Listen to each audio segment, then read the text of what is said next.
Welcome, everybody, to the 90s First Podcasting Network. Thank you so much for listening. My name is Mike, and alongside my co-host Joe, we take you on a journey through the 90s content we have grown to love. Join us on our flagship show, the 90s First Show, where we take a deep dive into the first episode of 90s cartoons and TV shows. Then, on our At the Movies podcast, we take a look and review the 90s movies that we cannot stop watching. And finally, we have Test Your Might, a debate show on the current video game news. If you would like to connect with us, please go ahead and follow us on our social media platforms at the 90s First. And you can also join our Discord server, the 90s First Podcast. Finally, if you would like to support us monetarily, we do have a Patreon. Please go over to our Patreon at the 90s First Podcast to show general support as little as $1 a month. So whichever show you are listening to now, Joe and I would like to thank you so much for listening. We hope that you have a blessed day.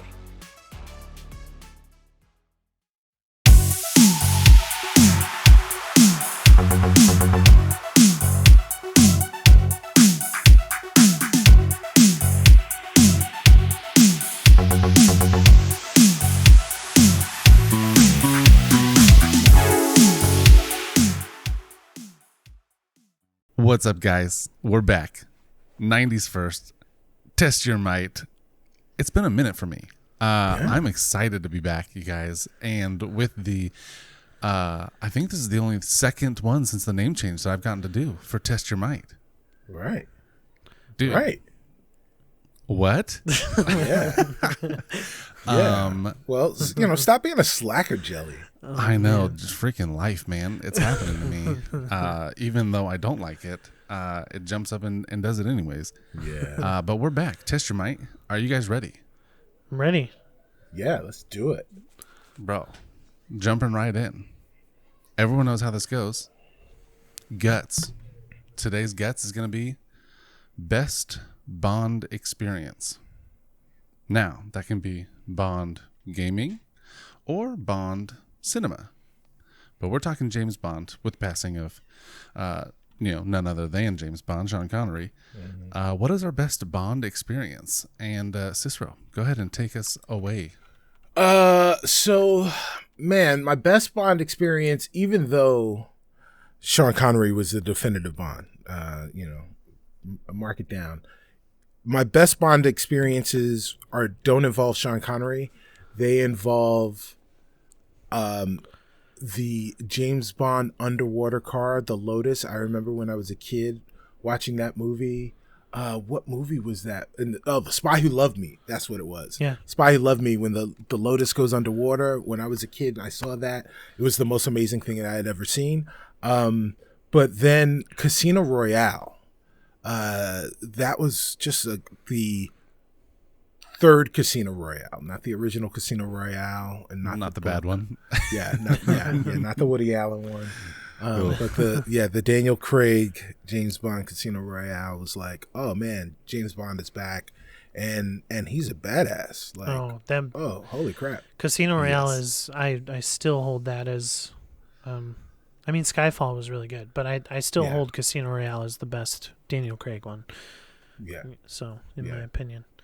Absolutely. That was a good I can't one. argue that one. That's a good one. It was fantastic. And it was like a reintroduction to how good Bond could be. Yes. Oh, yeah. Yes. Mm-hmm. So it was very good. Mike, best Bond experience.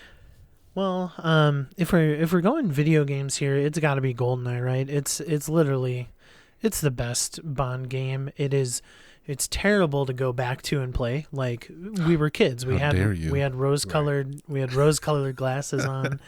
It was, but the slappers only. We talked about this last week with Sharif Jackson. Shout out to that man, that beautiful man.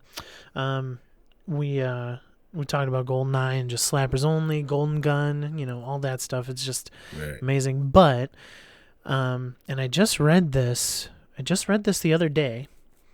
The first mission in GoldenEye, the video game, just playing it. The bridge, or the dam, Seeing the bridge, also seeing the huge satellite, right off the start. that was a cool moment, just a very cool moment to relive kind of the movie scene right off the bat. And unfortunately, they did just announce that because of structural integrity, they have to tear that dish down wherever it was filmed. So sad day, but movies, it will always be Sean Connery for me. We said this in our Sean Connery tribute episode. We did one with a buddy of ours and with a buddy of mine, and I remember having the VHS collection of the Sean Connery movies from my grandpa. And when he passed, we grabbed that. We made sure to grab that, and just watching those were the best, man. VHS, bro. Get with it. Yeah. Get with the times. That's right. Antiquated format of watching cinema for all you youngsters out there. My favorite is definitely the game. It's the video game. I love the movie. The Pierce Brosnan film when it first came out was great, and that was like my real introduction to James Bond, other than Connery and the originals, which I had watched but not realized what they were growing up. But the game and being able to battle my brothers, because I have siblings. Point of rivalry was Golden Gun games and Slappers Only games, and we would play a lot, too much. Yeah. And it started some literal fights. But where you were slapping in real life. There was a real life Slappers Only. No pillows. Closed-handed slappers with the screen red coming down. It would only be great if when someone got hit in the face and they fell down, someone made the sound. But yeah, the game was so good. Many fond memories, and then trying to do time attacks on the levels was also where I started doing. That was the dam level, and trying to get through as fast as you could, because the faster you got through, you earned different I don't know if it was a medal or a thing, but it got you ranked on there. And so I would try and just power through, get all the people, get everything I could, and just go as fast as I could. So yeah, the GoldenEye 007 on 64 will be probably my top Bond memory forever. Nice. Yeah, it was good. Leading into, Mike, what have you been playing lately? Apex. Apex Season 7 Horizon. Season 7's too fun. I'm really finding my groove with the new Legend. I think she's super fun to play with. And my play style is always aggressive, and she has an aggressive play style. So really does fit my game, and I thoroughly enjoy her. Like I said last week, I've been reading too much of this Avatar Rise of Kyoshi book, and that's really what I've been doing. I haven't been playing games. But I gotta try to finish it by Tuesday, because a little video game book coming, Ready Player 2, is gonna be delivered to my house. So yes, I gotta read Same. that, man. I got it on order. So that's Cicero. me. What about you? What have you been playing? So I've been playing a lot of Call of Duty Black Ops Cold War. And how is it? That title is still way too long, but the game is very, very good. It is. I haven't even played any of the campaign. Generally I don't, but I've been hearing really, really good things about the campaign. So maybe I'll jump into it this week and finish it 5-6 hours. The campaign on the last one was pretty good. Yeah. I haven't played a Call of Duty campaign since Call of Duty 2, maybe. Been a minute. Yeah, exactly. Like the original 360 Call of Duty 2. Wait, you didn't play like the Modern Warfares? No Modern Warfares, no Modern Warfare 2, no Black Ops, no Black Ops, none of them. No World at War, none of that crap. Like I play those games for multiplayer gaming. Whoa, crap? Yeah. Get out of town. Well, yeah. Crap, because I don't know that it's good. I know you know it's good. Right? And I believe that you know that it's good. but I don't know that it's good. So for me, it is crap. Chili, this guy's And on a everyone video could- game podcast? Right. Yeah. Yeah. Questionable positions. Right. Elite Dangerous. Very little Elite Dangerous. Although today I may spend a lot of time mining because after today they are buffing the amount of money that you get on mining. Or the amount of money you get from mining. So I probably will be hitting the black later on today. I've also been playing, or I also experienced, a few weeks back, maybe about a month ago, we talked about Amazon's Luna service. Yes, you mentioned that. Right. And I said that that service is crap. I'm not going to get it because I don't want another stupid controller, right? Like I don't want... I remember this vividly, yeah. You talked some serious garbage about it. And you're about to say something that isn't that, huh? So if I'm anything... If anything is consistent about me is that I'm a contradictory hypocrite because I played some Luna this week.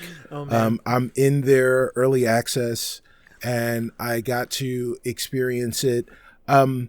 It is so because I already subscribed to Ubisoft Plus, I was able to try Assassin's Creed Valhalla on there. I love that you get like the Ultimate Edition of Valhalla on there. But there are a couple of problems. The highest resolution is 1080p. Ooh. And like I can't believe that I'm saying this, but that resolution just doesn't cut it, right? Like it just doesn't. It's not good enough anymore. Really? And that's 4K so like down to 1080. Right, exactly. Like I didn't know that. Like it was hard to tell the difference between 1080p and 4K. Like, oh, things seem sharper and that kind of stuff, and then you finally got to a point where, well, now just like the HD era from the standard def era to the HD era. I can't go back to 1080p. It's like going back from 1080 to 480. Right. And it's it is a very, very noticeable difference. Additionally, and this is not an official Test Your Might review of Luna, but just my experiences so far have not matched up favorably to even Stadia when it comes to streaming. Really? Streaming gaming so far. At least the amount of time that it took for the game to load was surprising based on my experiences with Stadia. I'm definitely going to go back to Luna and give it a shot and play some other games that I have available from Ubisoft Plus. But then I'll report back and tell you what my experiences have been so far. But I mean, it's a service. It's there. I do like how they're marketing it with the channels and $4.99 a month with access to all of these channels as opposed to the way that Stadia is doing it. But so far, Stadia would be the service that I would use out of these two services. Well, interesting. Gotcha. Okay. Yeah. Not surprising though. Thanks for the info, kind brother. Of expected it. Yeah, no problem. That's what I've been playing. I've been doing Apex because that's the game that I roll. Mm-hmm. And then so I got my kids in the background. You guys hear? Well, they concur that you've been playing Apex. Yes, they definitely agree. That's what I play when I'm playing games. I'm playing Apex. If not, then sometimes I'll load up Magic or WoW. But really, those have taken a back seat. And also getting my son into a little bit more gaming. He's into Minecraft and Jurassic World or Lego Jurassic Park and Jurassic World. Oh, there you go. So I've been watching him play, which has been probably better than playing because it's one of those proud parent moments where you can be like, yeah, my kid did that.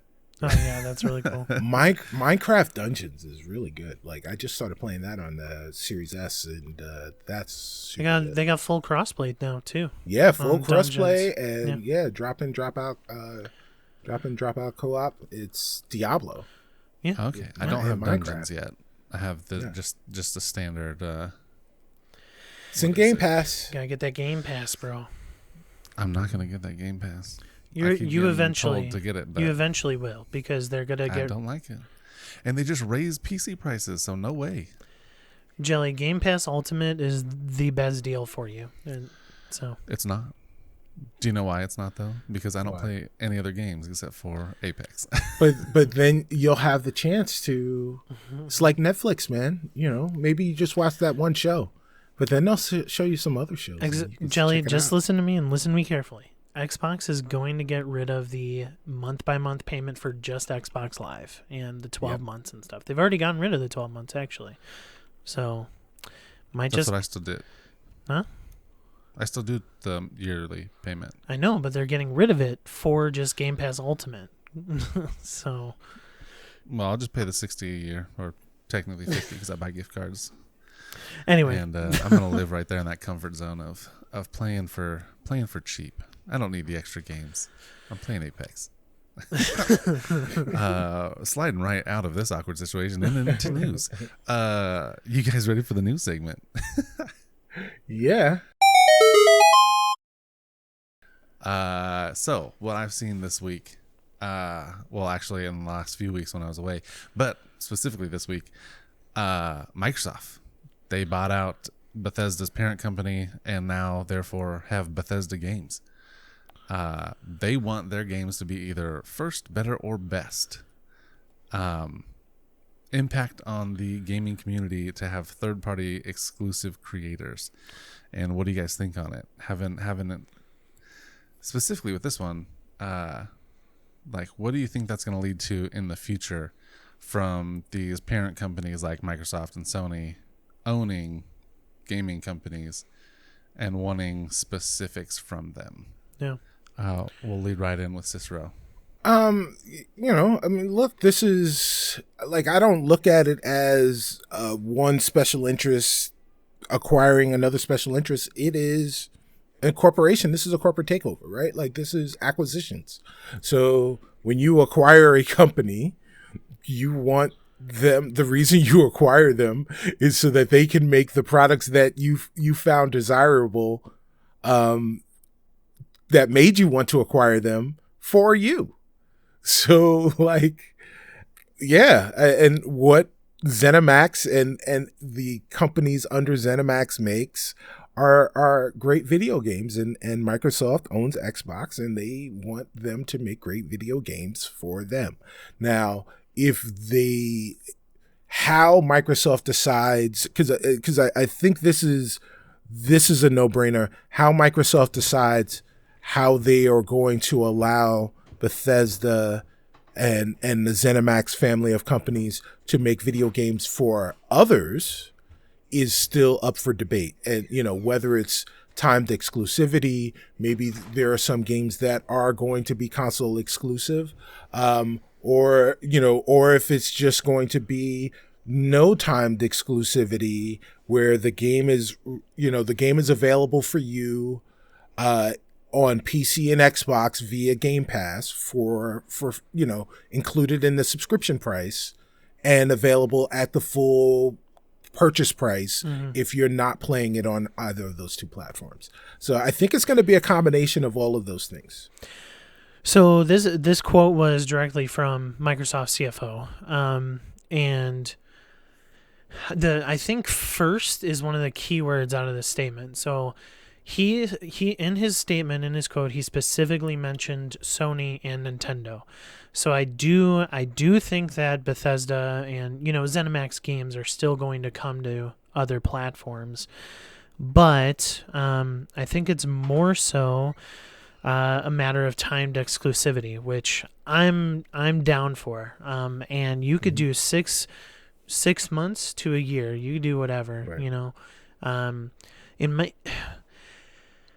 okay, I don't want to bag on Sony. They do good work, obviously. But if Sony bought ZeniMax, we would not be having this conversation. 100%. Every single 100% game agree. of Bethesda's, of id Software's, of Arcane, all of them, Right. they would be Sony exclusives. I mean, there's a reason that Xbox didn't get Spider-Man Miles Morales after Insomniac was purchased. Right. There's a reason that we're not going to get Sunset Overdrive 2. because Insomniac is purchased. Right. You know, unless I believe Microsoft owns that IP, so I mean it could be on a different a different company going forward. No, I don't know if they own it. I'm not sure. I think they do, because I think we mention Unlocked every single week, but Right. I think I was listening to an Unlocked episode where they did mention that Microsoft owns the IP still. So Okay. at the very least, they could pawn it off to a different company. And I'm going to challenge you on that. Do you think it's right to do those things as the consumer? Because I know that we've all had our gripes with PlayStation not sharing. Personally, myself, especially because I have never played Spider-Man and I want to so bad, but I'm not going to buy a PlayStation 4 to play it on. Yeah. Right. And so do you think it's right? Not only like we know that they're doing it, yeah, but we're the ones who are paying the price in the end. I do think it's right. And it's you still, as a business model, you still want to bring people to your platform. What I don't think is right is the DLC stuff. Like, why is Spider-Man just trapped on Avengers on PS4 or on on Sony's platform? That stuff I gripe about. Games specifically though, like, I mean, Obsidian stuff is not going to, when Obsidian brings out Avowed, they're not going to bring it to Sony platforms because that is an Xbox exclusive. There's a reason Halo is not on PlayStation. Like, those types of things. But I think just their structure, I would assume, bless you. I just think I would agree with me or disagree with me here, Cicero. I just think the structure probably of the acquisition is probably more where Bethesda was like, okay, we still want to release on certain platforms. Well, I'm only going to slightly disagree with you in so much that I think the conversation that they had was, hey, we've got these agreements already for previously, we previously signed either timed exclusivity deals or exclusivity deals with a competing publisher or competing manufacturer, platform owner. And we want to be able to honor those deals. And obviously you don't want to have to deal with the legal ramifications of breaking those contracts because of whatever type of animosity, corporate animosity that you may have. And it doesn't make a lot of sense to do that. Like, just doing a cost benefit analysis would prove out that it's just not worth it to do that. So that's where I'll disagree with you, but I think the intention is the same in so much that Microsoft wasn't coming in to rock the boat necessarily, but they were trying to bring that boat within their fleet. Yeah. And whether or not that boat is in a battleship to wave the Xbox flag, or if it's a ferry that they allow all sorts of people to ride on, is really going to be up to them and how they decide to wield it. But it definitely will be a weapon that they wield in certain ways. If you guys remember back in the 360 era, the GTA 4 released on Xbox 1 year before it released on the PS4 or on the PS3. Yeah. And also the DLC released on the Xbox first, before it released on the PS3. And that was a boon for Microsoft, for the Xbox brand. Yeah. Because people associated that game with Xbox, with Microsoft, and rightfully so, because that's where you could play that content first. Yeah. Same thing with Destiny, and Call of Duty's in the PS3 era. PS4. PS3 and PS4, right? Yeah. Oh no, it was PS4 PS4 era when they went to when Activision went. But no, to put a button on it, like I think yes, most Bethesda games will come to us first. I don't know what the better and the best looks. Maybe there's language in there that speaks to like, hey, it's going to be better for the consumer because these games are going to go just straight into Game Pass, something like that. And I don't know what best really looks like. Maybe they just don't optimize it as well for the PlayStation 5 or something like that. I'm not sure. That's what I'm thinking. Yeah, less optimized. Yeah, but at the end of the day, like, Microsoft needs to do something with this. They don't spend $7 billion just to release day and date on the PlayStation 5 for these big titles. Like, get some exclusivity. It's okay. Right. I mean, Sony's been doing it for a long time, so. Right. Yeah, they didn't buy that publisher to be publishers. Yeah. Mm-hmm. Fair enough. I will take the consumer side and say, can't we all just get along? Oh, I'm with you. I want all the content. I'm with you. All right, moving on. Hitman developer, IO Interactive, going with Bond theme, have announced that they are making a new Bond game, Project 007. Just kind of a general thoughts on this one. I'm stoked on it. Obviously, we had one iteration, maybe two after GoldenEye, and I don't think either were good.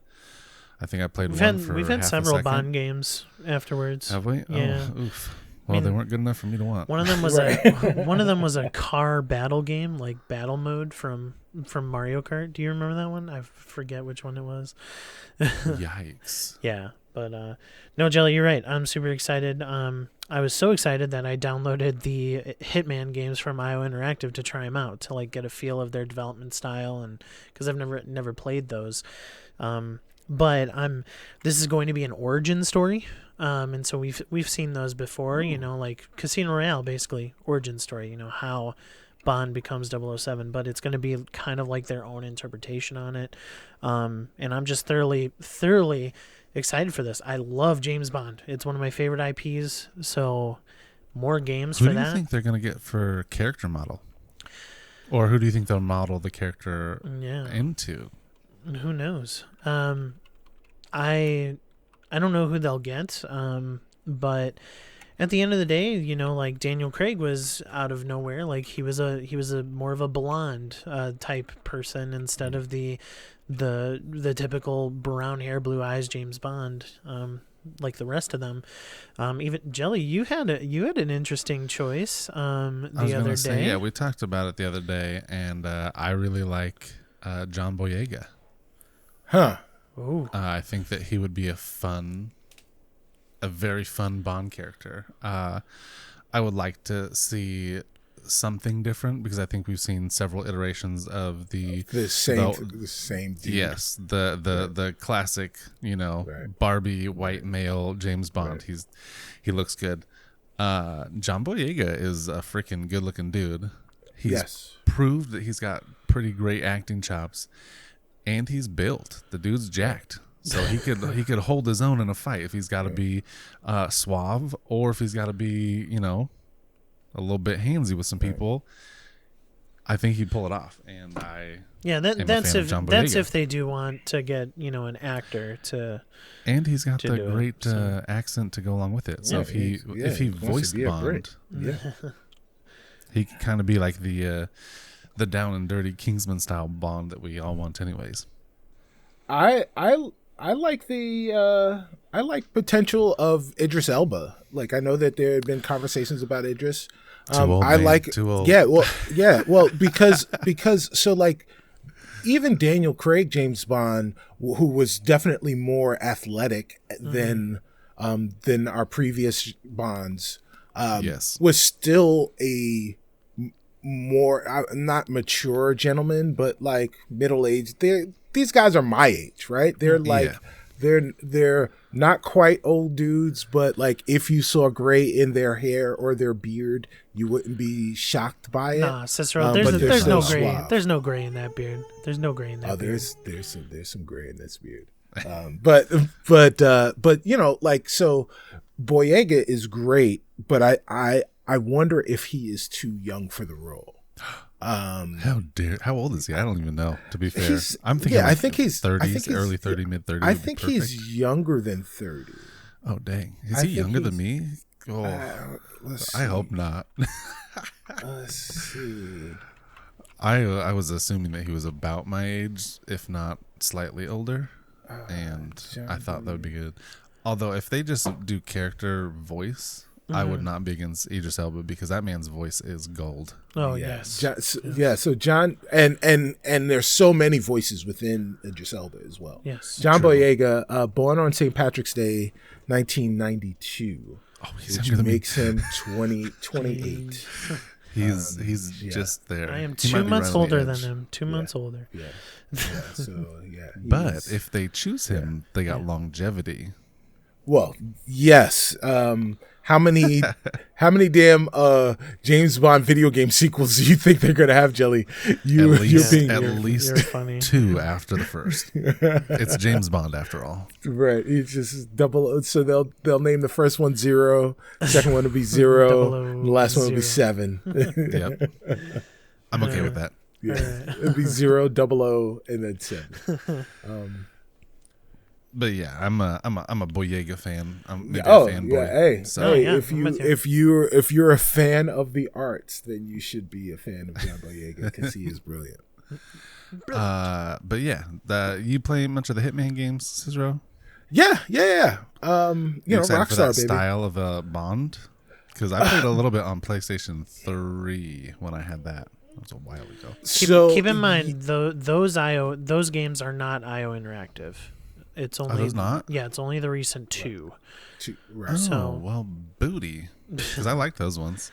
Yeah, the quasi reboot of Hitman was really, really good. But I mean, it's still in the same style. Oh, yeah, I mean it's still Hitman's basically Style. Bond except more of an assassin than a spy. Yeah, Right. No, it's gonna be almost the same game. Yeah, so I think though what you wind up being is as James Bond, you're less incognito than Agent 47. Oh yeah, you're more suave. You Right? Yeah, like everyone knows who got James those Bond is, shaken, not right? stirred Like, martinis. yeah, everyone. So like in those moments where Agent 47 is trying to blend in with the crowd to get to his mark, James Bond is making his way through the crowd.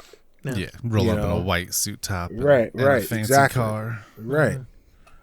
So yeah, I think that part there will be a little bit of a distinction in that way.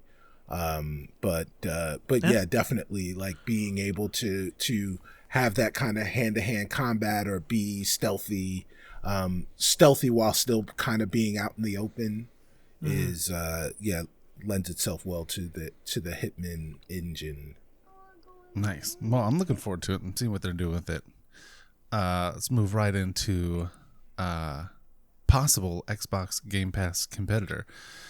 Been rumors, PlayStation releasing their own rumors, but not really giving us anything. But they say that they're going to have a competitor, Xbox Game Pass.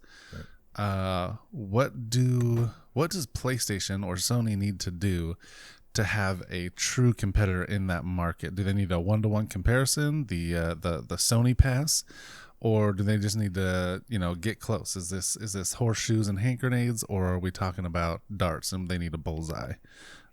Mike, what are you thinking for PlayStation? Mike, I think you're muted. Yeah. Well, I mean, Cicero and I have already talked about this a little bit. This news story that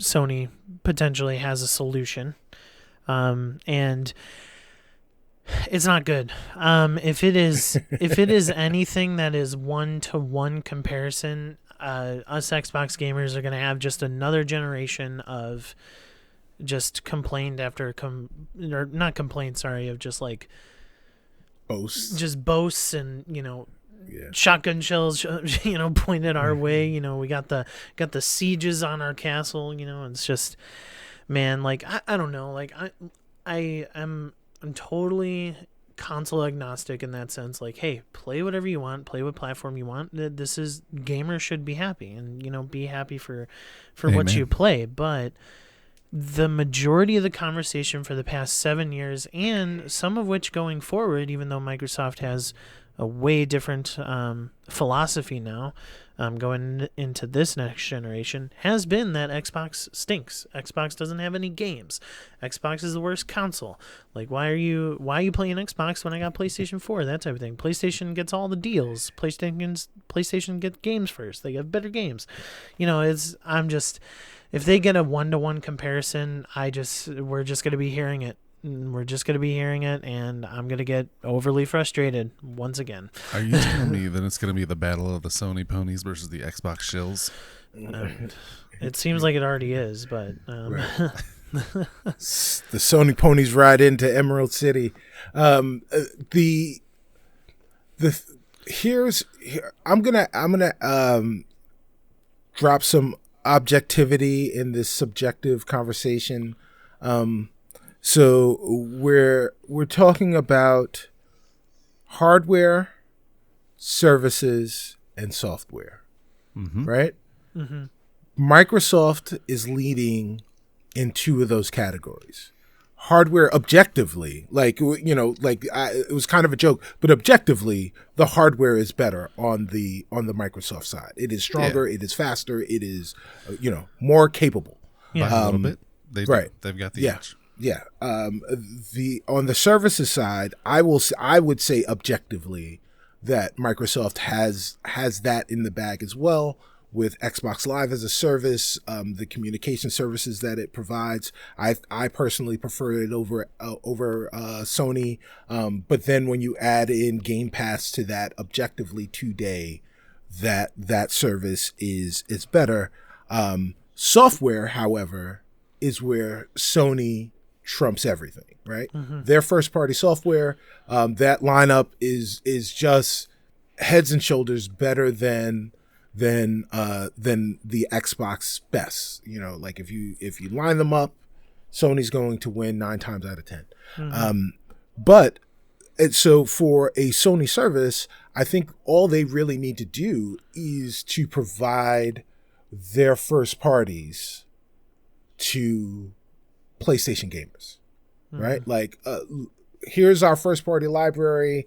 Well, we're going to take our PS4, the PS4 stuff is pretty much backwards compatible now, but let's figure out a way to get the PS3 stuff that you love, some of that PS2 stuff, and maybe even a couple of the really, really terrible original PlayStation games that were first party, and provide you access to those games. Mm-hmm.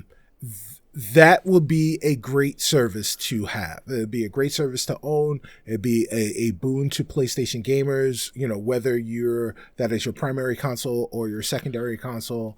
But what they won't be able to do that Microsoft is able to do with Game Pass is provide that platform on PC as well, with not only cross-play, but cross-save and like progression. Mm-hmm. So I can play, my Game Pass game on my PC right now, and then walk over to my Xbox and pick up exactly where I left off in that game, and vice versa. Yeah. And that is not something that Sony is going to be able to provide, because they don't have a PC platform that they manage and own. Yeah. And on top of that, like, let's be honest, their cloud architecture is really lagging. Mm-hmm. And like, you have a limit on the cloud saves that you're able to have, just in general. Like, it's very, very archaic. They really need to get with the times when it comes to that stuff. And so, like, they're never going to be able they'll never have the opportunity to make it 1-to-1, right? Because 1-to-1 is your library of games, all these extra games, and on PC, and they won't have that PC part. Yeah. So, but what they will have, when they actually show it to us, I'm sure will be great. But who knows? Yeah, when it comes to fruition, they'll have something that makes PlayStation users definitely happy. And I think you're right. I think they need something that's going to be able to give them the titles that they've had over the decades, from PS1 through to new gen, some sort of service where they can pay and play. Yeah. Pay and play, not a lot, hopefully, because Xbox is doing it for fairly cheap. Right. If they can get those, we'll say top 100, 150 titles from every generation of PlayStation, throw them on a thing, and charge $10 to $15 a month. I think they have happy users right there. Yeah. Well, I mean, they do have PlayStation Now, which it is streaming. It's not you could download the games. There's only a select number of games that you can actually download. But it's not a 1-to-1 comparison of Game Pass, but they do have some of the older generations like PlayStation 2 and 3. They do have some of those games on there. Maybe just open that up then. Yeah. Put Now as downloadable. If you can download and cut out that stream time, because that does factor into your gameplay experience. Mm-hmm. Maybe that's what they need to do. I'm just my biggest thing, and this is the last thing I'll say. Like Game Pass is the one thing going for Microsoft and Xbox. As of right now, because as Cicero said, we don't have the software. Xbox just doesn't have the software just yet. And the keyword is yet. It's coming, guys. It's coming. I mean, they haven't bought these studios for nothing, but and they have the hardware to make anything work. Right. Yeah. So they're not going to be limited by hardware. They're only limited by what they can acquire. Right. Mm-hmm. And that's here's a thing that I think if you're listening to us right now and you're an Xbox gamer and you really love the platform the way that we do, and you hear Mike's words and they're comforting, they should be comforting, but allow me to add a little bit of realism into that place. The games are coming. There is no guarantee that those games are going to be transformative. There's no guarantee that those games are going to be or going to perform and be as well regarded as the games that Sony has rolled out over the last generation. The 80% of the games that were first party Sony games, the AAA games, were just phenomenal. They were games that took everybody's breath away. And while there have been phenomenal games on the Xbox, Ori and the Will of the Wisps, Flight Simulator, which actually hasn't made it to Xbox yet, but Forza Horizon, like there are some of those games, but they're not. It's not the level, and it's not to the like degree that the Sony games have been. And like the thing that we have to understand is that like when these publishers, when the programmers, developers are developing these games, they're trying to make those. Like they're trying to make a game where you feel like, by and large, where you feel like this game is the Last of Us of Metroidvanias. Yeah. It's it's the Ghost of Tsushima's of match 3 games, whatever the goofy platform is or whatever it is, like they're trying to do that, but they it just doesn't always work out that way. And there's a possibility that these games that we're all looking forward to coming to the Xbox platform are despite their best efforts not going to be games that are as well regarded as these games on the Sony platform. But at least they're there. At least they're coming. I think that's the key. The lack thereof is what is being changed. Sure. Which is, it's for the better. Yeah. All right. That was news. On to our slowest rapid fire segment we've got. Into rapid fire. Oh my! He's on fire! Mike, show us how it's done. You're going to be first. You were not here for our Halloween episode where we discussed video game content moving into other realms, such as, and more specifically, shows and series on streaming platforms and or TV. HBO just ordered The Last of Us as a series. Quick thoughts on that, and maybe a suggestion from you as to what game you'd like to see as a show yourself. Never played the Last of Us series, and I do plan on playing the original on my PS4 at some point. But my thought is that I hope it's just not another Walking Dead, that type of thing. I really hope that the characters drive that story super well, and that you get drawn into, I believe it's Ellie and Joel. There we go. And Tomb Raider. the reboot of Tomb Raider needs a series. Uncharted's getting its movie. Ooh. They've already made the Tomb Raider movie and it failed. So give it a TV series. Star Wars has proven that TV series work for established IPs. All right. Hot take. Tomb Raider movie failed. Oof. The recent one. The ones with Angelina Jolie were pretty decent. No, Okay. they weren't. But No, she they was were pretty fantastic. I said, Come on. oh, wow. Okay. This is a family-friendly podcast. decent. Yeah. Hey, listen. Hot take. Angelina Jolie is beautiful. Sorry, guys. I don't think it's a hot take at all. Right. She's hot. I'll take it. Right. Cicero, we know that you are planning on owning all of the new gen consoles. Yes. So, as a future PS5 owner, are you excited Yes. to see the cross-platform exclusives get a ground build-up specifically for PS5? If by ground buildup they mean doing something with the haptic feedback from the controller, which by all accounts is the thing on the PS5 to get excited about, then sure. I don't know if until I have it in my hands and I'm able to use it and experience it, I don't know if it's going to be enough of a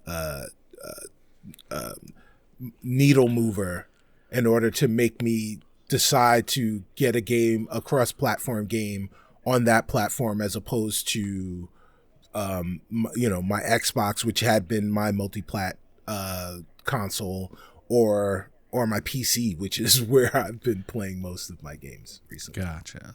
I would assume that it would be ground build-up, as in it is made to run better on the PS5, as well as take advantage of the haptic controls on the controller, which my buddy who got one day one says are amazing. Yeah. I have yet to go over and play, but there's actual trigger pull simulation, which is mind-blowing to me. Right. But yeah, I agree. I think they need to offer something pretty big to get you to own it on one versus another. Mike, Quick ready? clarification. I think it's they're building the cross-gen games, like Horizon Zero Dawn, or the second one is being built from the ground up for PS5 and not not just the PS4 ported. So okay. Right. It's not a PS4 port that's up-resed. Okay. Yeah. Oh, yes. I definitely fully, like, if I'm going to spend premium dollars for a premium console, then the software also needs to be premium. gotcha. All right, I misinterpreted their article. that's okay. That's okay. But there you go. That's my answer. It's fast. Mike, perfect. Mike, as a future Series X owner and admitted load time junkie, how do you feel about the recent video in which they pit the Series X head-to-head with the PS5? Super excited to get a Series X and experience quicker zoom in the load times. Secondly, the video was really cool. IGN posted out Mark Medina. Shout out to him. He did that. And he's responded to me on Twitter before. Never mind. Nice. No small feat? No, it's actually really cool. What is cool about the Series X is that the optimized games for next gen are pretty on par with the PlayStation, only a couple seconds slower than the PlayStation. The PS5 does it a little bit faster, but the the backwards compatible games, the Series X blows the PS5 away. The PS5 is anywhere from 15 to 30 seconds longer loading backwards compatible games, which is really, really interesting. So I think that's that I like how Xbox has really taken into consideration our time with even backward compatible games. So, all right, Cicero, we have talked about the Miles Morales and the Spidey game. That there are several Marvel Easter eggs, including tributes to Stan Lee and Chadwick Boseman in the new game. Quick thoughts on all of it. The new Spidey game I don't like any of it, man. I think this is terrible. Like, keep your tributes out my games. No, I mean, it's awesome, man. Like anytime you can have some You Easter got eggs me. for anytime you can give extra fan service to your fans of the especially established IP, it's awesome. So, when you find those things that like that's a cool thing to do. I haven't played Miles Morales yet because I'm waiting to play it on my PS5. So as soon as I'm able to purchase one and not get sniped by a bot, I will play it, and then I will see those Easter eggs and enjoy them. All right, for me and maybe some other people out there, you've said IP multiple times this podcast, and to me that means internet provider because I'm a tech nerd. No, that would be mean? ISP. That's IP internet service provider. Right. IP is Internet Protocol. Protocol. As the sysadmin here on the show. But so IP stands for intellectual property. That is the phrase that is used for any piece of content that has been created and is owned by a person Gotcha. or corporation. That whatever the game is or book or whatever is an IP. Perfect. That helps me out, and hopefully some listeners, because Mike has Yeah, no mentioned it problem. this series or the show, and so have you. And I was like, internet something. Intellectual. Right. Totally different. Cool. Quick That side note. was a- Quick side note. Cicero is not an IP because he ain't nobody's property. Oh, look at that. But he's Oh, intellectual. all right. He's intellectual. He's our local intellectual here on the show. I'm more of a non-intellectual. I'm brainy, but not where it counts. That was probably our quickest rapid fire ever. I like it. I'm pretty excited about that. But Flying high now. that means we're moving right into Test Your Might. Yes. So, you guys, you're warmed up. You're ready. Bum, bum. Bum, bum, bum. Cicero was singing that. I had to. Right. Fair enough. We've got some awesome music provided by our very own. We would throw it in there, but we'd get hit with a content strike. And Yeah. We don't want to do that. We don't need them flags. all right, moving on. Test your mic. Right. Test your might. There have been some major issues with the new system launches, both with the quantity and the software in them. This has led to some serious backlash from those who have shelled out the cash early. Mike, you're going to be first. Is this what we come to expect with new series launches? I think so. And I've always, Cicero, you've gotten stuff day one. I really wanted my Series X day one, but I'm actually very happy. I saw a meme or something out there that was like, "Yes, all you pheasants, get out my bugs of the games and the console itself, and then when I get it 6 months later, it's gonna be perfect. There's not gonna be any problems." I mean, if you're going into next gen console generation, it is to be expected. And quite frankly, you shouldn't have any uproar about it because there is going to be something that maybe not equates to the Red Ring of Death, Cicero, but there is going to be something that you're going to be upset about if you adopt these consoles day one and early. They just have not had mass testing yet, so they need some pawns to test it out, and now they have that. So, Cicero, you get the opposite side. They had a very long time to iron out all of these issues. Like, we're talking close to a decade between system releases. Why in the world are we having the issues that we're having and the lack of quantity? Well, the quantity part I understand because of COVID and the pandemic. It was definitely difficult to figure mass production out in very real ways. But everyone was home. They were home, They had consoles that they could play on. So they should have been testing the heck out of these things. Like, I mean, on the Sony side, there are some really basic issues.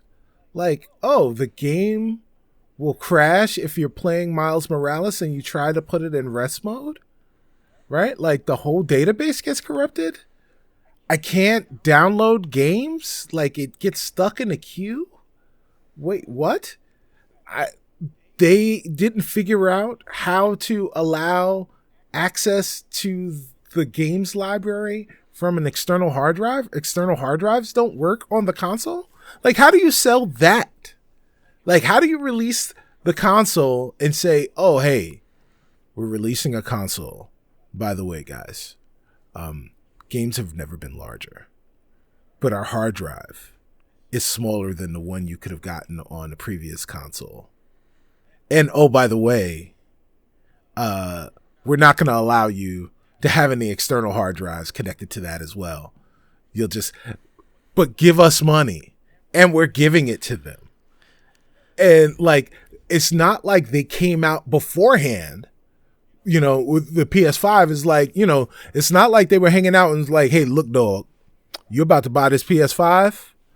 But check this out here.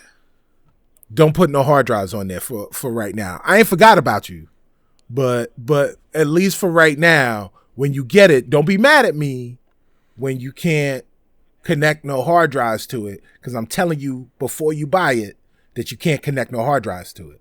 They didn't come out and do that. They didn't do that.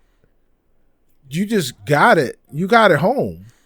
And then they pulled the okie doke on you. All right, let me plug my let me plug my hard drive from my PS4 into it, and it's like, what you think you're doing? You putting that in me? You think it's gonna work? Nuh-uh. And yeah, and you know, and then Sony's like, oh, we didn't tell you about that. Yeah. Get out of here with that. Come on, man. That's just a simple software update, though. That's just a simple hardware update, firmware. Come on, man. They could easily fix exactly. That. It's a simple firmware update that they should have been aware of very, very early. These are like the hard drive, the external hard drive thing. Like, yeah, I guess the downloading part where it messes up the queue and the game never downloads is something that probably came as a result of load. And they couldn't discover that because, you know, until they had the load that was necessary to discover that. But not being able to play games or allow an external hard drive to attach to your software is something you're aware of very, very early in the process. This is before the hardware is fully complete. You're aware of this part. Like, you know, this is not working. And so you should be working feverishly to make sure that when the console releases, that's not an issue. Like, whatever is going on, man, you got to be a duck on a lake. Like, up above the water, nice and calm, but behind the scenes, under the water, them legs are going crazy to make sure that when this releases, that is not an issue, and no one is even aware that it was, because it's egregious. It is. So people have been asking me if I was going to be Stephen A. It is egregious that Sony released the PlayStation 5 without the ability to connect an external hard drive. It's blasphemous. It's blasphemous. The utter blasphemy. Right. The audacity. Stephen A. Listen, like, Stubby A. It doesn't matter, Cicero A. Smith. It does not matter, because let's be clear, especially on Sony's side, people want the dang system. And whatever, we'll sell it for whatever. It doesn't matter. We'll sell it. I don't care if you could use your external hard drive. I'm going to sell it. And yeah, you're going to start testing out some of the bugs. People should not get mad. They should not be mad adopting new systems right off the bat. There's going to be problems. and stop being mad about it. Yeah, but like, Mike, if you bought a new car, right? You bought a car, and the car came with a full tank of gas, and you drive that car until it runs out of gas, and then you bring it to the gas station, and you go to fill it up, and you look, and there's no gas tank. There's no way for you to actually put more gas in the car. Are you going to be okay with the fact that you were sold a vehicle? Like you go back to Ford and you're like, "Hey, I can't put gas in my car." And they're like, "Oh yeah, we knew that.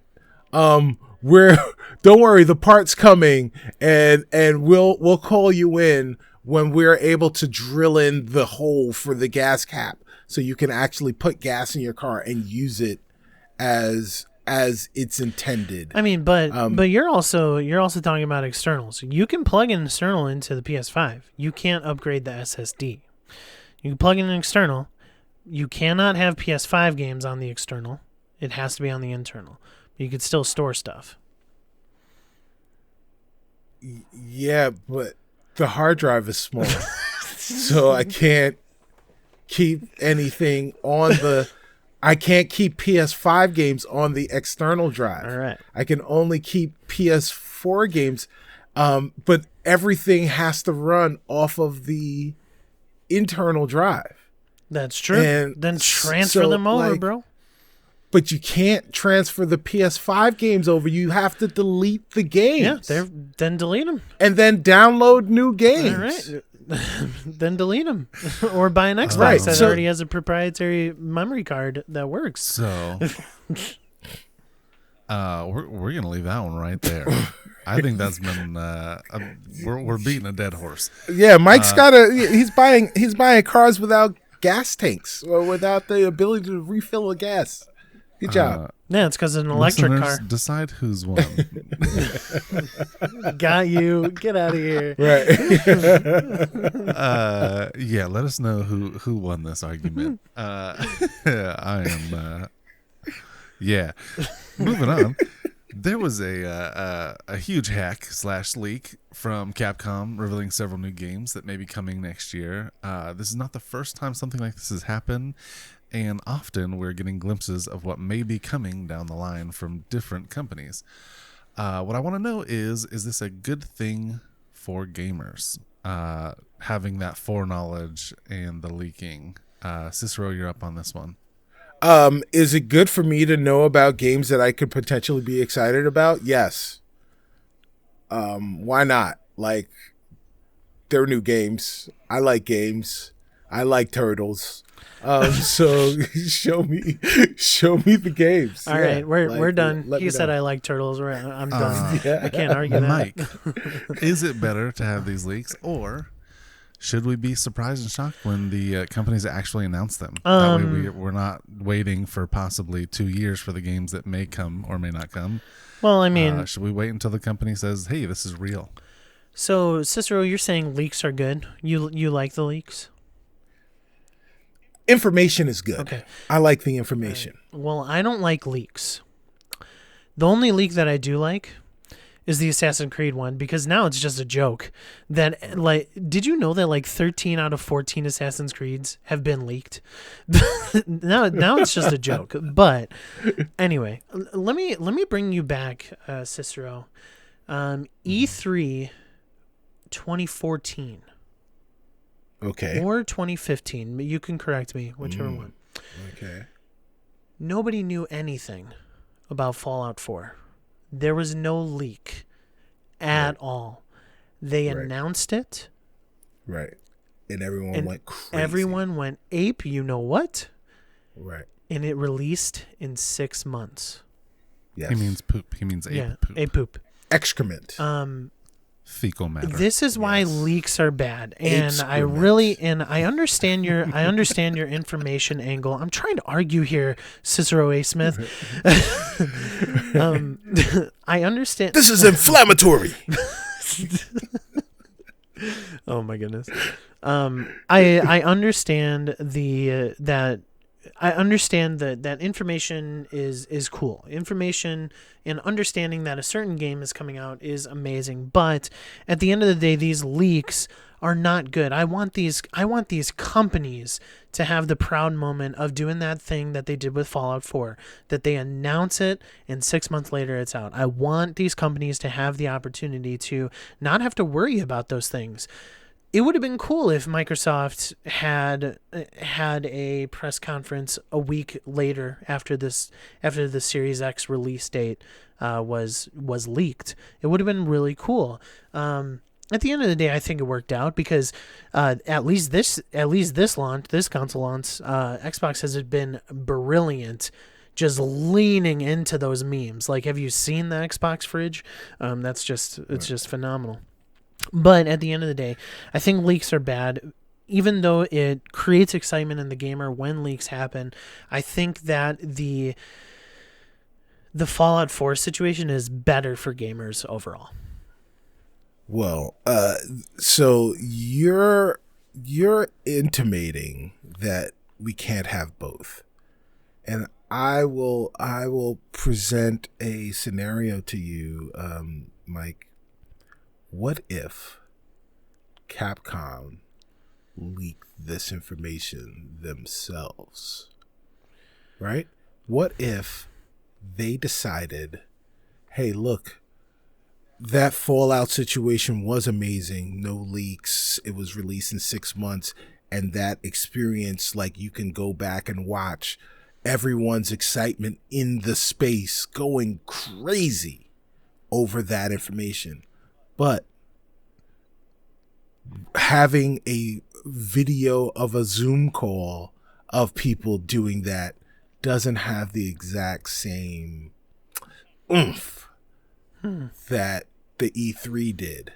So a leak gives you the opportunity, a strategic leak gives you the opportunity to get the information out to the people with excitement without having to spend the money on a planned event where you do all of this PR speak and do all the stuff and blah, blah, blah, blah, blah, and have everyone tune in and talk about it and you know, all of that nonsense, just for people to say it sucked, right? Now you've got this barrage of games like, oh, holy crap, there's a bunch of games coming out. You know, what's going on? We don't know anything. We've got to wait for the Capcom announcement, and then they can have that announcement and everyone is excited because they kind of feel like they already know what's going on. One thing that humans love is to feel like they are in the know before other people,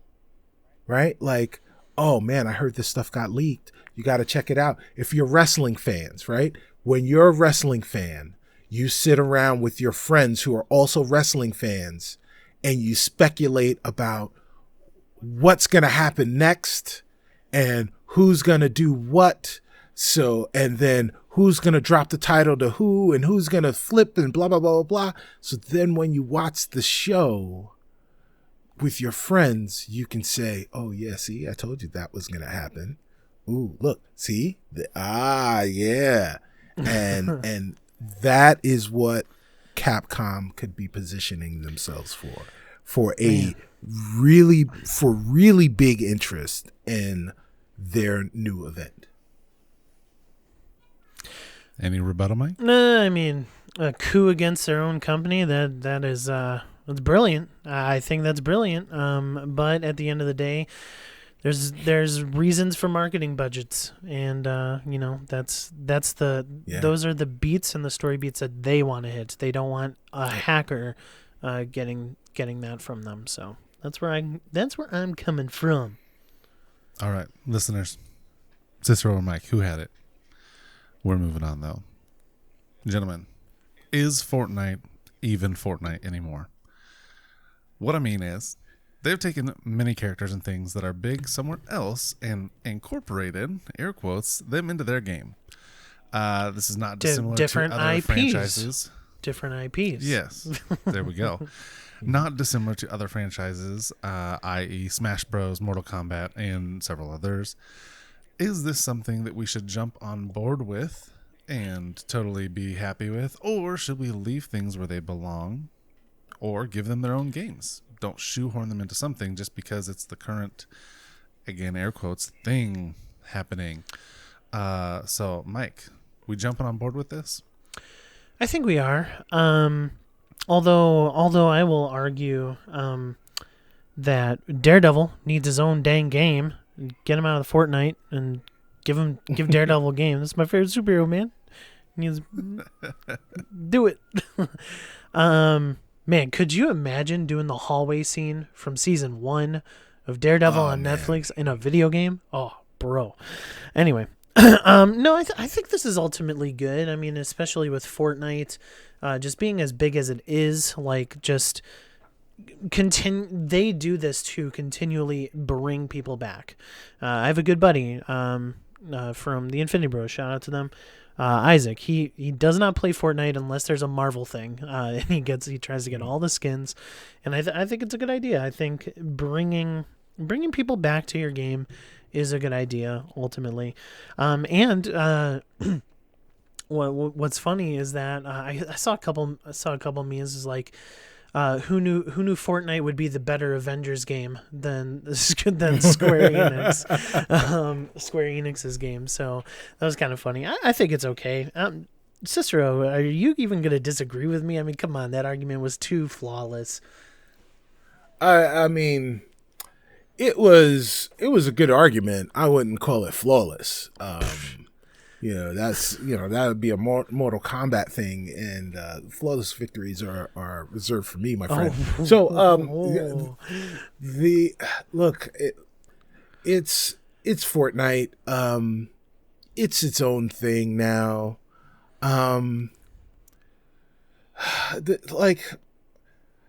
They're gonna do whatever it takes to remain relevant, and I don't know, like there are analogs for this kind of stuff all over the place. If you look at those like Disney Infinity games and all of those other games where they just basically are like, we've run out of ideas, throw characters at them.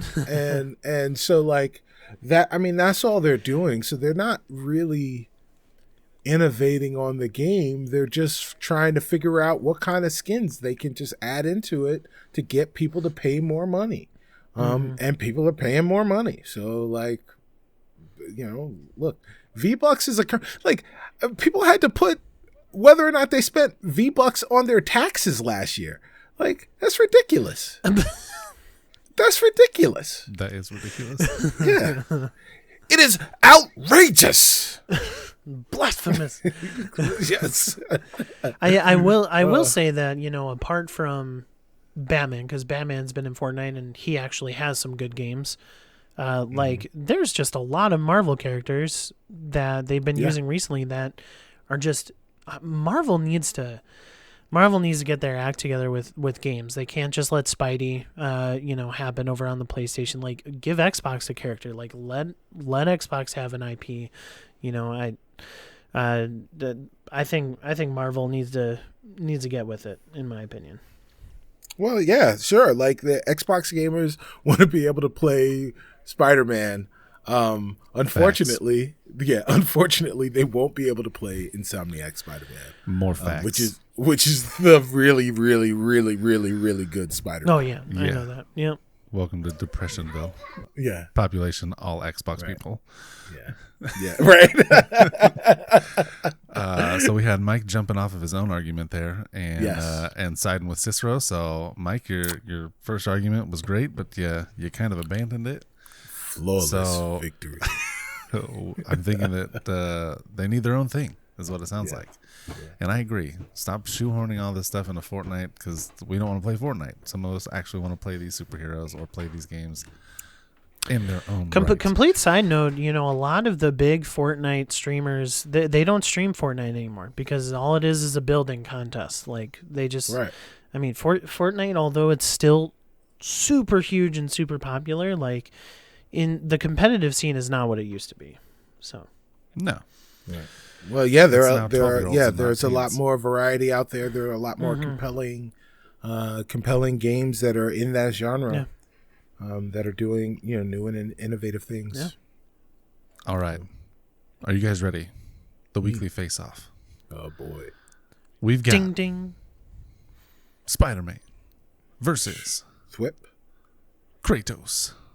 Boy. I did not. That was really decide good. Who, Thank you. I did not Boy. decide who would choose which. So I want you guys to give me who you want to take, and then why you want that person, whose side you're taking, and then I'm gonna decide. So Mike, whose side do you want and why? And then Cicero, give me the same thing, and then I'm gonna pick.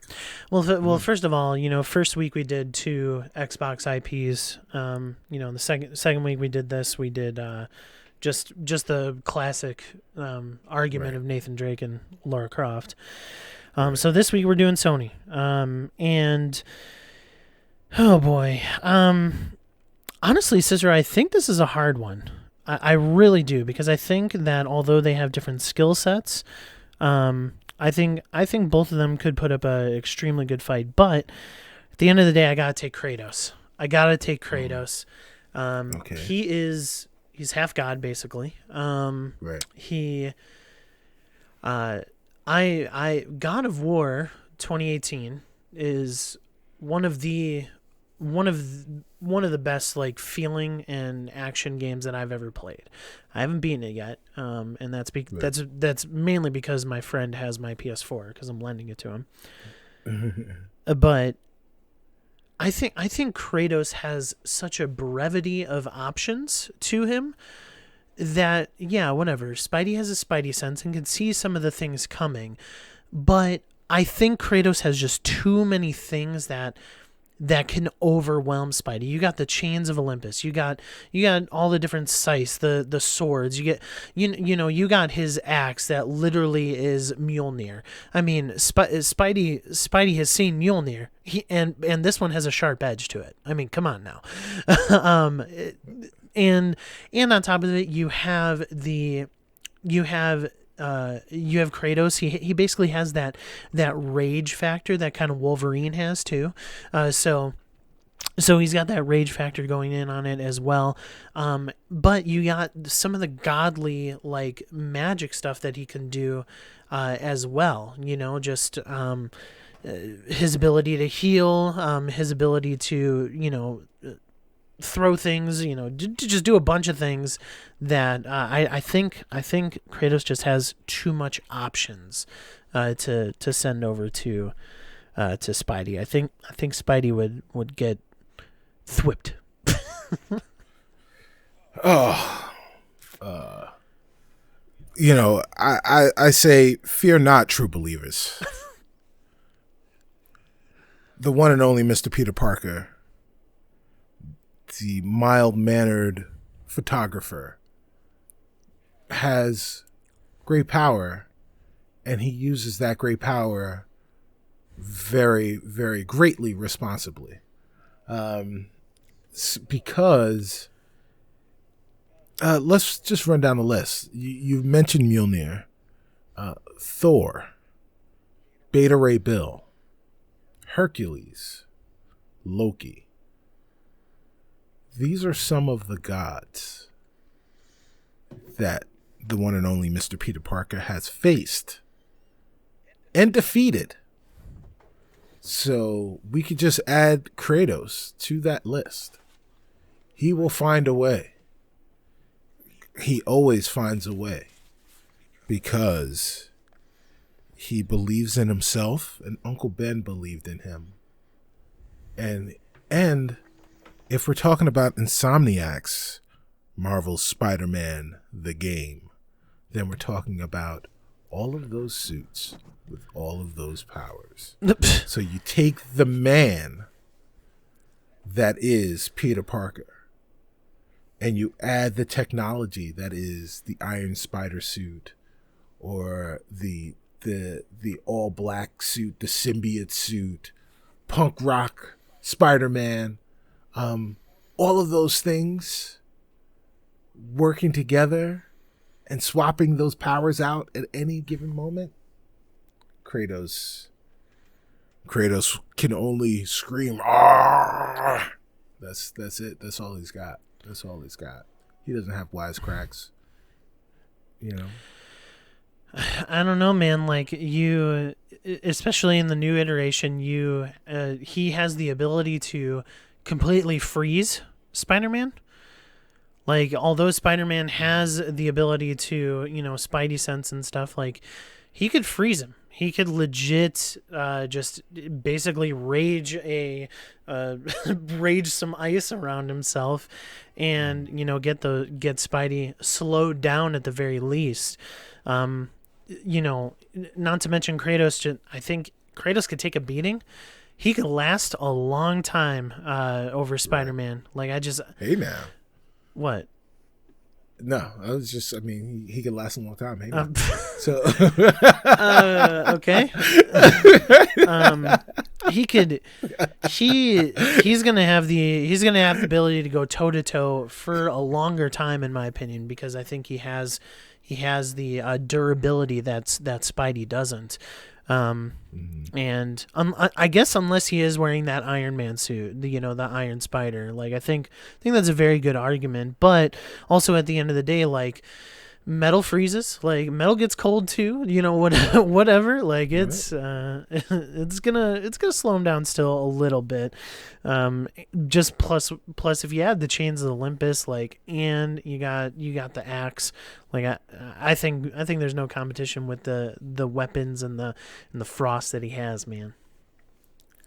I believe in Spider-Man, and I believe that if Kratos looked at Spider-Man and saw him as a threat, that Peter Parker would be able to find a way to reach the inside of Kratos and to help Kratos realize that Spider-Man is not his enemy. His enemy has always been himself. And that will stop the fight. Spider-Man will be victorious. I don't know. Because we will all win. Maybe stop the fight, but Spider-Man. maybe that's because Kratos is he's a little more heartfelt now that he has a little son. He's a little more emotional. Right. I think. Listen, Peter Parker's mom's name was Martha. And you pulling a Batman versus Superman thing? And so is Kratos. And so Kratos will say, "Why did you say that name?" And that will end it. That will end the fight. There you go. You heard it here first. Why did you say that mom name? have the same mom. Yeah. Okay, one more thing before we finish the weekly fight. We're stripping their suits. We're stripping their weapons. It's his mano a mano. Spider-Man, aka Peter Parker, versus Kratos. So the only thing he's got is what's on him when he wakes up in the morning. Some PJs and a t-shirt. So is this Spider-Man with web slingers? Or is it web shooters? Like, is he like quasi-mutant with his own?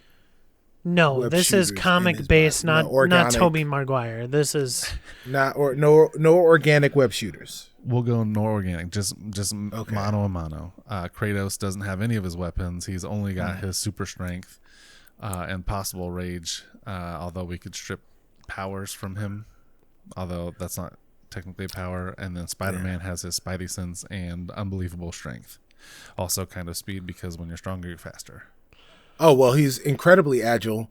And also, I mean, let's get this out of the way, right? He's brilliant.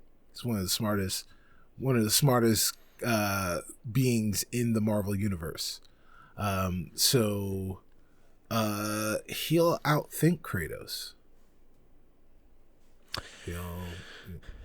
Yeah, I don't know, man.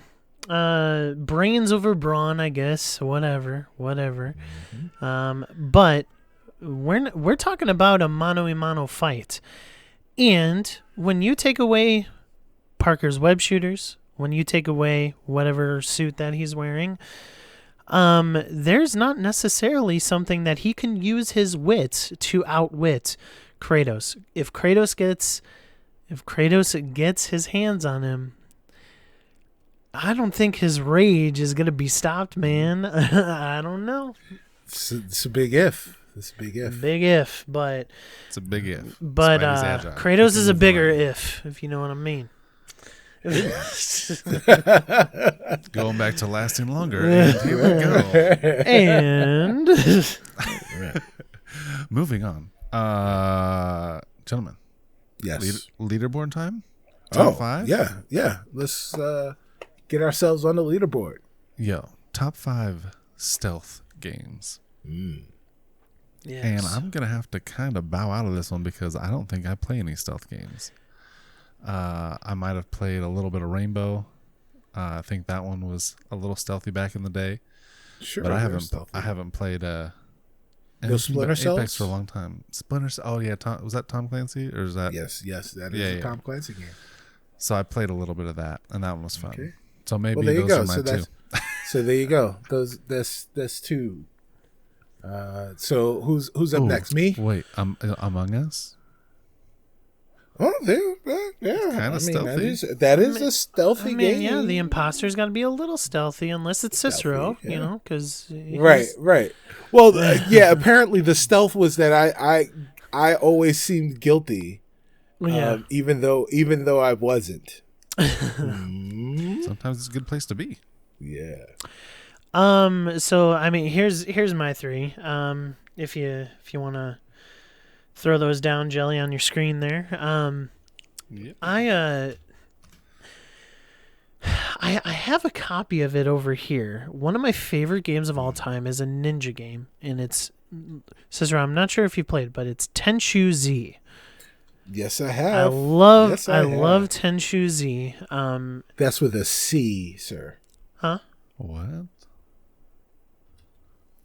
Yes. What? there you go. Tenchu Z. Oh, Yes. he's watching the Yeah. type. I'm not doing that.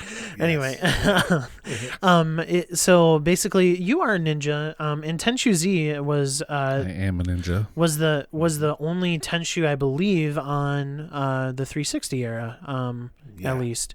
And I think, and I do believe it was one of the best iterations. I mean, there was customization to your ninja. You can customize his outfit and the mask that he was wearing, even the weapons, and everything that he was using. And basically, you just went on stealth missions, and is super fun, figuring out the puzzle of the stealth mission and everything. And so I think it's one of the better ones that I thoroughly enjoy. I have to throw Assassin's Creed in there, if that's all right. I think that is one of the games that lends itself really well to stealth. Yeah, you could certainly get your way out of certain spots by by hacking and slashing and throwing a dart or so. But for the most part, I tried to play that game pretty stealthily and and a little sneaky assassin. So. Are you talking the original, or are you talking a specific If one, I- or just the franchise? If I would in have to general? choose, it would be Assassin's Creed 2 for me. I think that is one of my favorite games of all time. I don't know if it's the best, but I think it's the best. I think I love that old Assassin's Creed formula.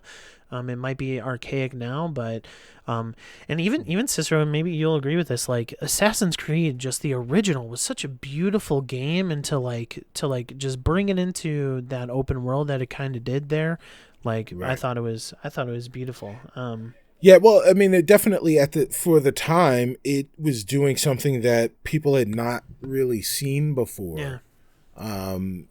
Like mixing all of those elements together in that configuration hadn't been done before. I would argue that Assassin's Creed 2 was like the realization of that initial promise from the first game, because the first game was not without its problems. But it definitely set a great foundation that franchise has built off of, and has now moved to another location and built a new foundation for what the series is now. Okay. Maybe you are going to remind me of a couple more, but I'll throw in Deus Ex, Mankind Divided. Kind of another open world type game. Came out on the 360. I didn't play the sequel to it, but you had to be stealthy in that game, almost like exclusively, especially early on, because your ability to fight back, at least in the early game, was so hard, and so just being sneaky in that is one of it's got this cyberpunk feel to it, and It's very cyberpunk. I think it's also a pretty highly regarded game, and it's one of the better stealth games. So You said Deus Ex Machina? no, Mankind Divided. Mankind Divided. Mm-hmm. Yeah. Deus Ex. Deus Ex but just in Mankind general. Divided. But Mankind Divided is the one Deus that Ex, I played. Mankind Divided Yeah. is My turn. Yeah, go ahead. Your turn. I'm going to add Thief to mine, though, because I forgot that I played that back on OG Xbox. Nutso, you took one of mine, Jelly. But did I? yeah, but that's cool. That's cool because It's one of the few that I've played. I can take some more. So It's all you. is it? Oh, okay. It is all me now. So all right. So Jelly took Thief. I will add. I'm gonna add Watch Dogs to this list because you can definitely play it not stealthy, but if you want to play it like I like to play it like it's a cyber espionage game, so I try to play them as stealthily as possible, as non-lethally as possible. Watchdog Legions is particularly good at that, at having that be a thing that you can potentially do for most of it. There are definitely parts where you just have to go out and bust your guns, which I'd prefer not to do, but it's there. Speaking of espionage, Metal Gear Solid. Metal Gear. Nice. The espionage game.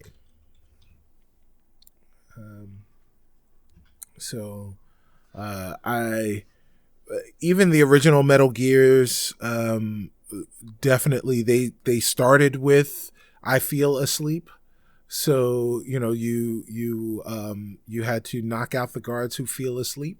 And so there was espionage and sneaking around and stealth even in the original game. So was that a PlayStation release?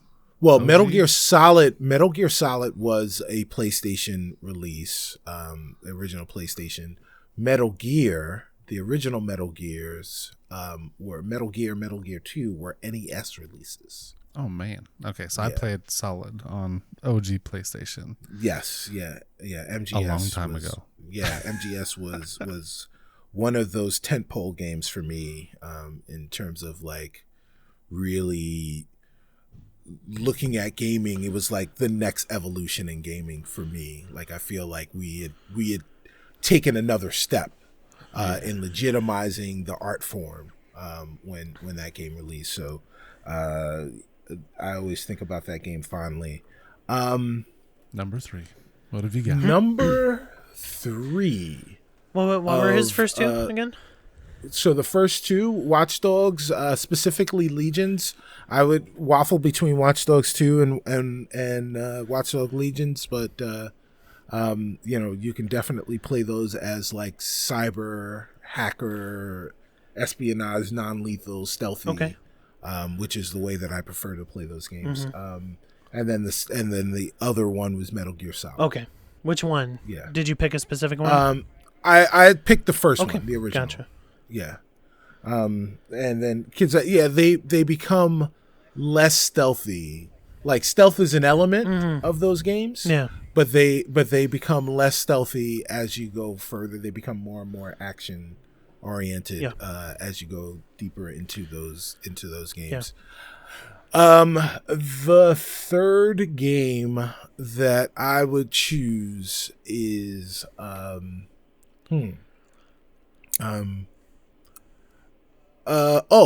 you know what is a great stealth game? Alien Isolation. Oh man. Alien Isolation is it's not a survival horror game. It is a horror game where you have to survive. So like Okay. it is a terrifying game.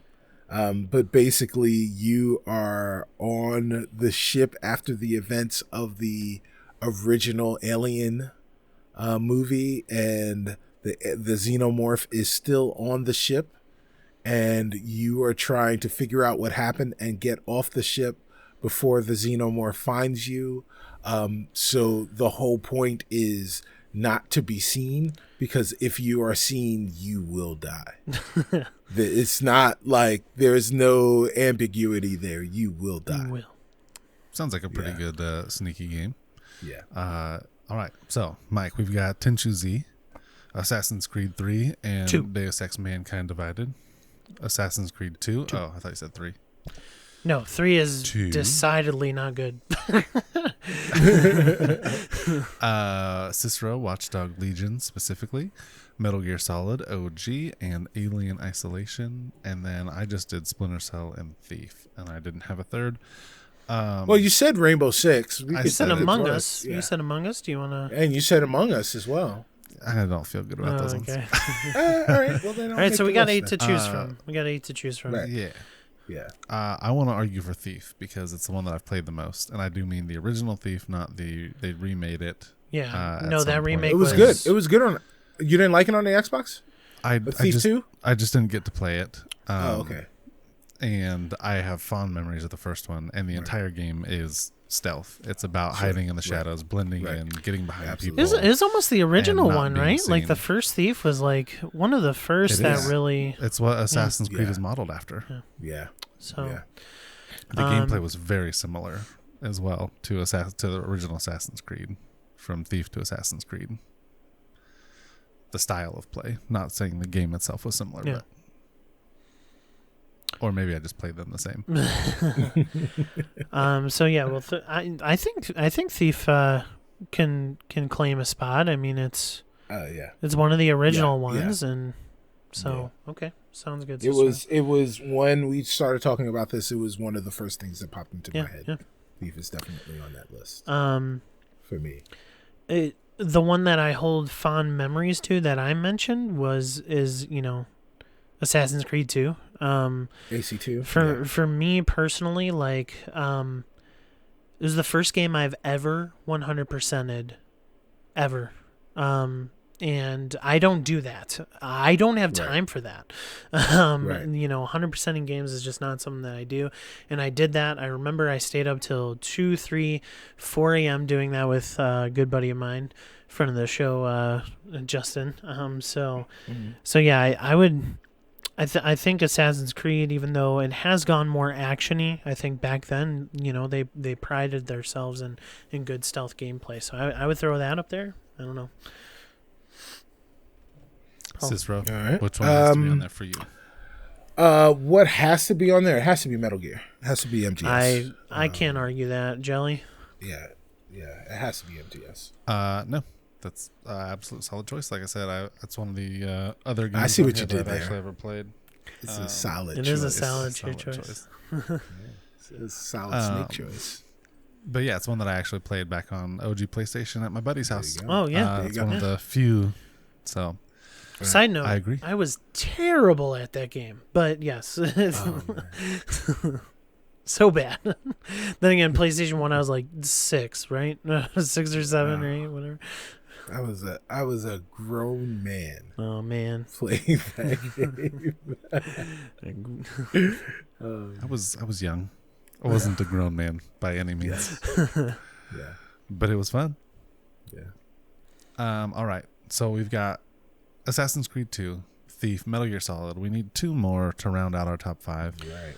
All right, Cicero, let me. I have not played any of these other ones, so this is all you two. Cicero, when I mentioned Tenchu Z, you brightened up. Do you think that needs to be on the Yes. list? Yeah, Okay. yeah. So if just to put a button on this, I would say for me, the list should round out with Tenchu Z and Alien Isolation.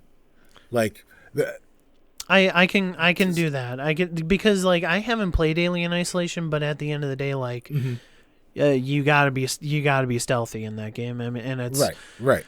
such like, an engrossing. if you're not stealthy, feeling. Yeah. you will lose. Like Watch Dogs, you don't have to be stealthy. I think you're playing it better if you are stealthy. Deus Ex, the same thing. Like I think you're playing it better if you are stealthy, but those are options. Yeah. That you have. Alien Isolation, if you make noise, you will die. Yeah. That is. And even in Very stealthy. Tenchu Z, like you Right. are a ninja. Yeah. But like, Yeah. if you are heard, those enemies are basically like Dark Souls enemies. They are super hard to defeat in this game. So, I agree. Do we want to order this, or do we want to say, "Hey, top 5"? I don't think we have been ordering them. I think we just like those are our top 5 stealth games. Yeah. Any order. Right. So, Awesome. Right. Then top 5 stealth games, gentlemen. We have AC2, Assassin's Creed 2. We have Thief, Metal Gear Solid, Tenchu Z, and Alien Isolation in no particular order. But yeah, I can't sing praises enough for Thief. It's the one that I have the most fond memories of because it's the one on here that I played the most. All right. All right. I like it. I like that list. It's a list I can stand Good behind. leaderboard. Yes. You know what that was, gentlemen? What was that? Test Your Might. That's it. Yes. Episode in the books. Another one. 14. We've done 14 of these guys. Like, Look at that. Look Can at you that. believe it? kidding me? I can't. All you got to do is show up every week and bring your energy. Yeah. That's what we do. Yeah. Yep. All right. Exactly. And lose to me. That's all you got to do. Whoa. Every week. I mean, don't that's know an about that. addition. Yeah. We could choose to leave this in the podcast and people can hear it or not. No.